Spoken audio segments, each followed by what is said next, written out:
Hi all. ఈరోజు కుట్టి story చెప్తాను. ఏంటంటే రీసెంట్గా ట్రెండింగ్ అయిన న్యూస్ ఉంది కదా, ఎస్ అలెక్యా చిట్టి పికిల్స్ కాదు, ఇంపార్టెంట్ వర్క్ బోర్డ్ది. ఓకే, సో ఆ వర్క్ బోర్డ్ బాధితుల్లో మేము కూడా ఒకరం. సో ఏంటి అంటే మా నాన్న చనిపోయాక మా అమ్మ అక్కడ ఉండలేదని చెప్పి హౌస్ రెంట్కి ఇస్తే మా కింద వాళ్ళు చుక్కలు చూపించారు మాకు, టెనెంట్స్ని ఇదంతా చేసి. సో సేల్ చేద్దామంటే కూడా వాళ్ళు నరకమే చూపించారు. But 1 year after full struggle, నేను ఆల్మోస్ట్ 1 year నాకు నిద్ర కూడా పట్టలేదు, అట్లా తిరిగాము ఆ హౌస్కి. ఫైనల్గా పాపం ఒక అతను దేవుళ్ళకి వచ్చాడు. మా నాన్న కొలిగే అంట, మా నాన్న దగ్గర తో పాటు పని చేశాడు, సంథింగ్ లైక్ దట్. సో ఆయన తీసుకుందామని ఇంకా జస్ట్ రిజిస్ట్రేషన్ టైంకి అది వర్క్ బోర్డ్లో ఉందని చెప్పారు. ఇంకా అంతే. సో నేను తిరగలేను, నాకు ఎవరు సపోర్ట్ లేరు, నేను ఒక్కదాన్నే.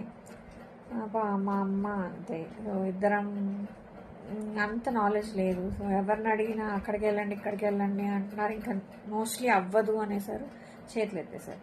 పాపం అతను తిరిగి ఎక్కడెక్కడికో పాపం హైదరాబాద్కి వెళ్ళాడు, ఎక్కడెక్కడో. మొత్తానికి అతను చాలా తిరిగి చేయించుకున్నాడు.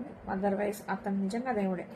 అతను తిరిగి చేయించుకోకపోతే అండ్ ఇప్పటికీ మాకు చాలా ట్రబుల్ అయిండేది. అది అట్లు సేల్ చేయలేక, ఇటు రెంట్కి ఇచ్చుకోలేక చాలా కష్టపడి ఉంటాం.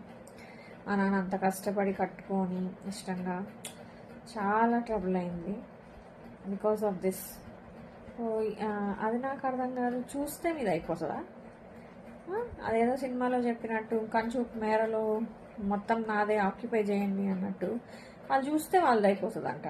అదెక్కడ న్యాయం అండి బాబు? ఒక డాక్యుమెంట్ లేదు, ఏం లేదు, అలా ఎలా?